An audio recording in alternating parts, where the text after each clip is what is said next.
No one is ever going to admit that the culture of their organisation is inexorably geared to low performance. There's an unspoken pact that the most senior leaders will keep up the ruse that everyone is performing extremely well.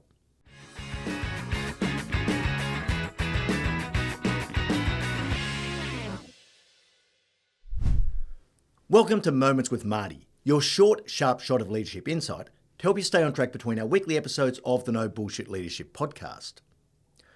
The proverbial high-performing team has become a leadership cliche. I cannot count the number of leaders who claim to have built a high-performing team, often despite objective evidence to the contrary. But what if the culture of the organisation that you're leading in is actually a low-performance culture? How would you know when all the rhetoric coming from above is about high performance? No one is ever going to admit that the culture of their organisation is inexorably geared to low performance. There's an unspoken pact that the most senior leaders will keep up the ruse that everyone is performing extremely well. Now let's face it, to say anything else would be impolite.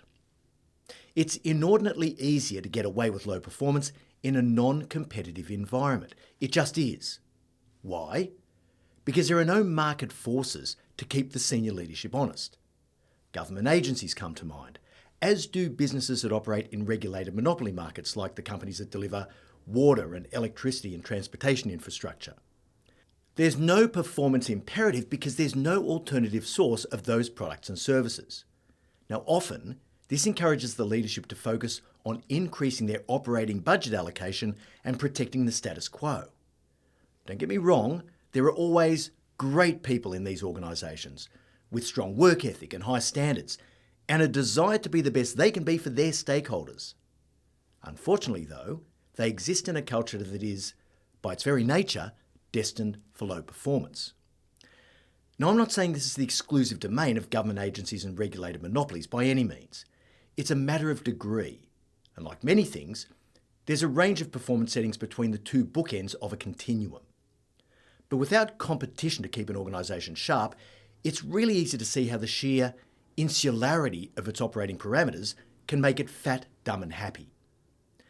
How would you know if you were leading in a culture where better performance wasn't the ultimate objective? In episode 239, Leading in a Low Performance Culture, I outlined 10 telltale signs to look for. Here's a few of them. The first sign of low performance is the lack of focus on results. Instead, the focus is on processes and rules. The second sign is that the culture adopts an extremely lax standard for individual performance. There are no consequences for the choices people make about their performance or behaviour. There's almost nothing that won't be tolerated in the name of kindness and understanding.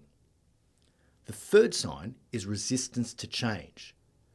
We do it this way for a reason, and if you don't agree, it could be that you don't understand it well enough. Either that, or you're simply not one of us. And the fourth telltale sign is the frequent rationalisation for all of the above issues in an effort to mask the performance weaknesses in righteous nobility. We care about our people. We're an inclusive organisation. Everyone has a place here. We're a family. We put people before profits. Sound familiar? If you do find yourself in one of these organisations, don't worry. You can still make a difference. You can still have a great career. You can still face complex problems and interesting challenges. You can still be a great leader for your team. But you're unlikely to ever experience that deep joy and satisfaction that comes from leading a crack team of high performers who are operating at their peak. The organisation's lack of appetite for change will eventually drive most of the high performers out. Now, the only way to counter this is to create an island of excellence in your team and give them the gift of strong leadership. Even if the people above you don't share your level of commitment to striving for the best possible outcomes. For more depth on this insight, have a listen to episode 239 of the No Bullshit Leadership podcast, Leading in a Low Performance Culture. We'll leave a link in the show notes. I really hope you enjoyed this moment and that it gives you that little extra spark to be a no bullshit leader.